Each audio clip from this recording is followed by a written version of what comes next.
warahmatullahi wabarakatuh. Kembali lagi kawan di Legenda Catur Dunia. Selamat buat King Magnus yang menjadi juara lagi kawan. Menjadi juara seri pertama Champion Chess Tour 2025 ini, Chessable Master.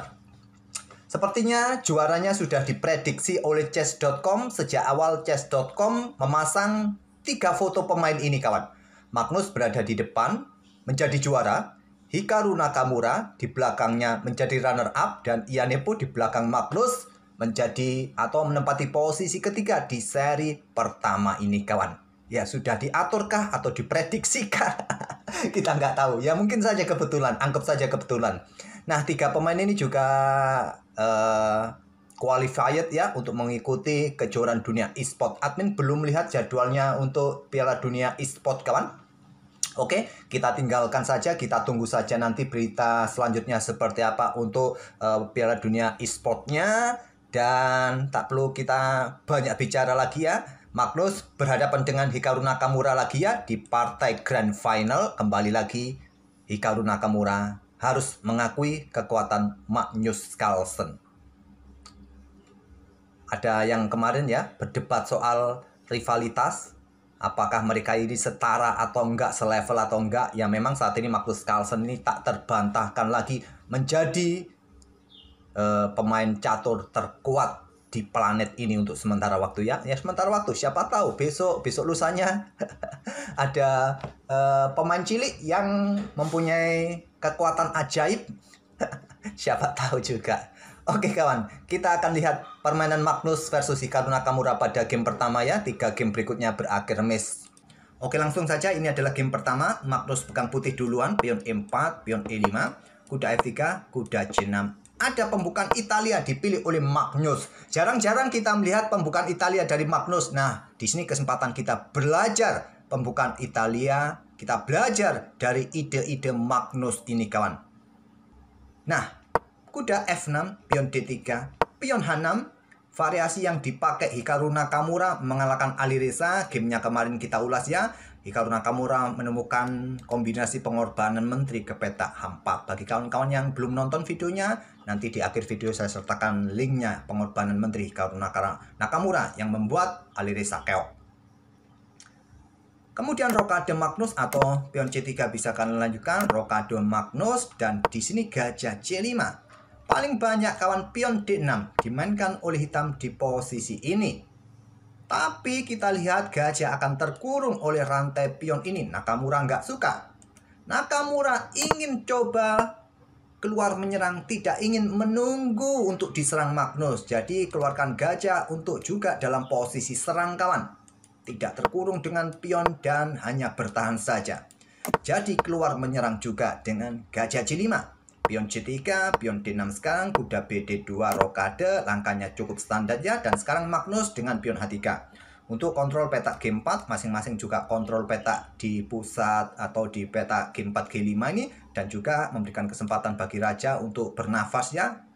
Ini jangka panjang juga. Gajah B6. Kemudian benteng E1. Di sini pion A5, pion A4, lanjut Magnus.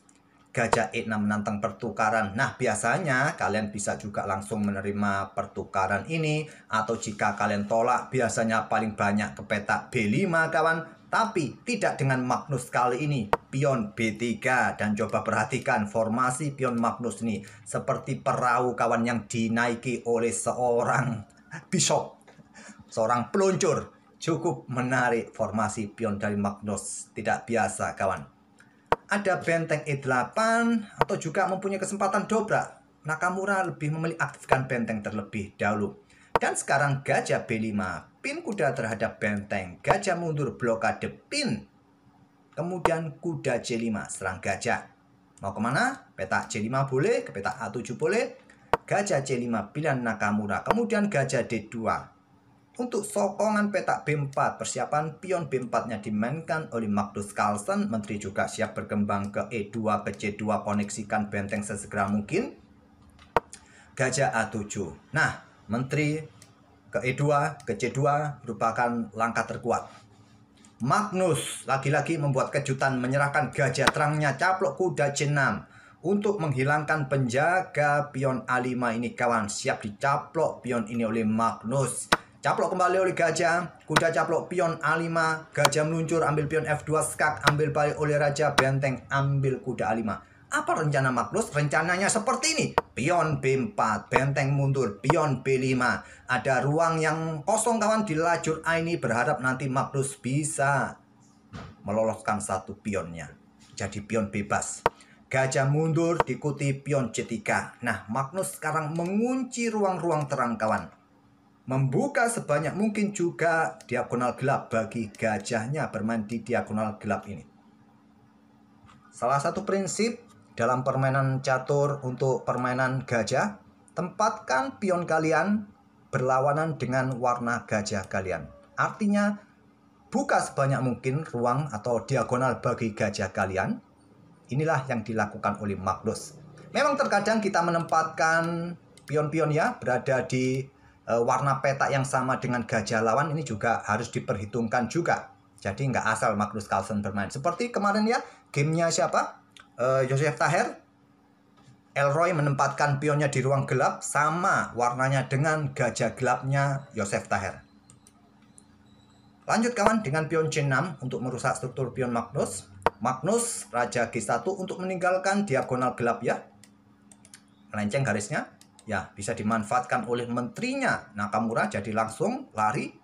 Gajah E6, di sini pion A5 mulai dorong kawan. Kuda D7, raja geser terus. Nah, pion pukul pion B5, ambil balik. Kemudian kuda C5 untuk menyerang pion di sini dan juga mengawal peta A6. Benteng angkat ke A3. Dan juga mungkin untuk mempercepat doubling perwira nanti di lajur A. Ada gajah D7, serang pion, menteri B1 pertahankan, dan kuda ke E6.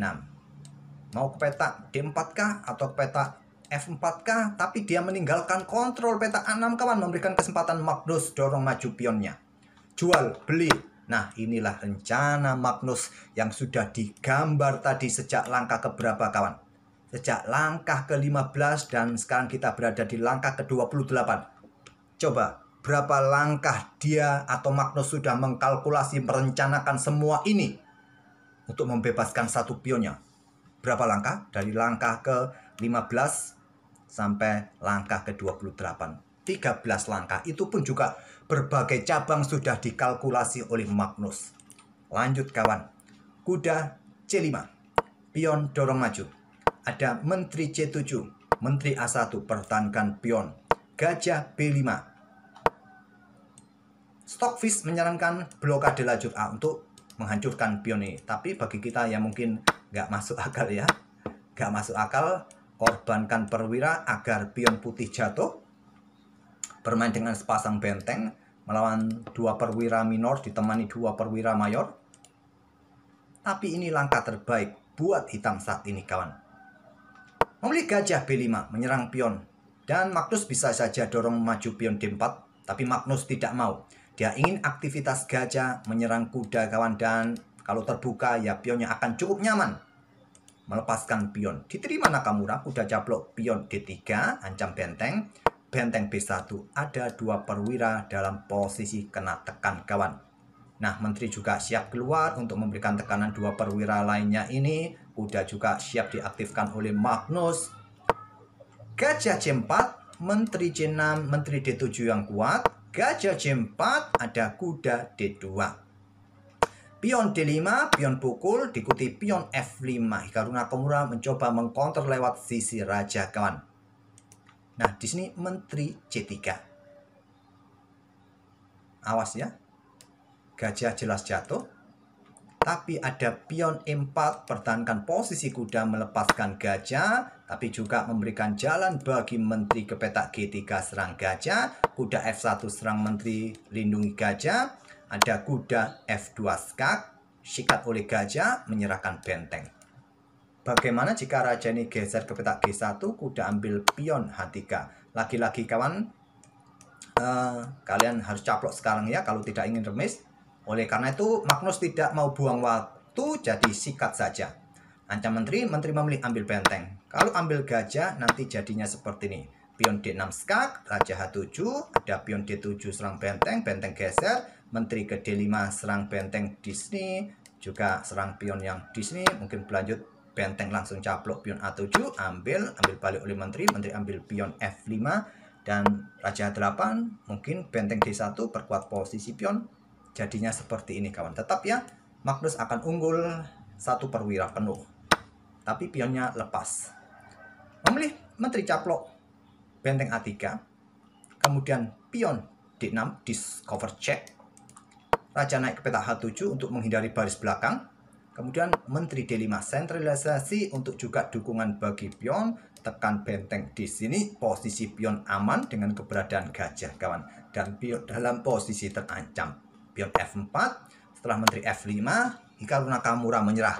Kontrol waktunya pun juga mau jatuh ya, percuma dilanjutkan, waktu habis ya juga kalah, dilanjutkan juga sudah kolaps ya, kalah jumlah perwira. Oke, anggap saja permainan masih banyak waktu untuk dilanjutkan. Raja mungkin mojok ke peta H8, dorong lagi pion ini, ganggu benteng geser ke sini ya, ambil pion E4 ini terlebih dahulu, predeli pion kawan, jangan sampai ada yang mengancam gajah blokade diagonalnya. Kalian bisa ambil pion ini tapi benteng kalian jatuh di belakang, repot kawan.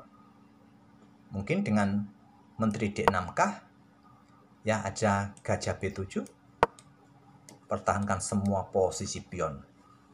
Masih lama juga kalau dilanjutkan, tapi juga percuma kawan ya. Kalian tahulah, nggak perlu admin lanjutkan. Min, lanjutkan sampai habis pionnya, Min. Repot. Repot. Oke, itulah game kemenangan Magnus Carlsen di partai Grand Final. Jadi tidak ada Grand Final reset lagi. Seandainya Nakamura yang menang kawan, maka ada Grand Final reset. Oke, sekali lagi selamat buat King Magnus. Sudah nggak ada lawan, nggak perlu kita debatkan soal siapa yang menjadi pemain terbaik dan siapa yang menjadi rivalnya. Oke, semoga permainan ini bisa menghibur kalian dan ide-ide Magnus Carlsen di sayap menteri tadi bisa kalian tiru kalau menemui situasi yang sama. Dan kita akan bertemu di video-video berikutnya. Wassalamualaikum warahmatullahi wabarakatuh.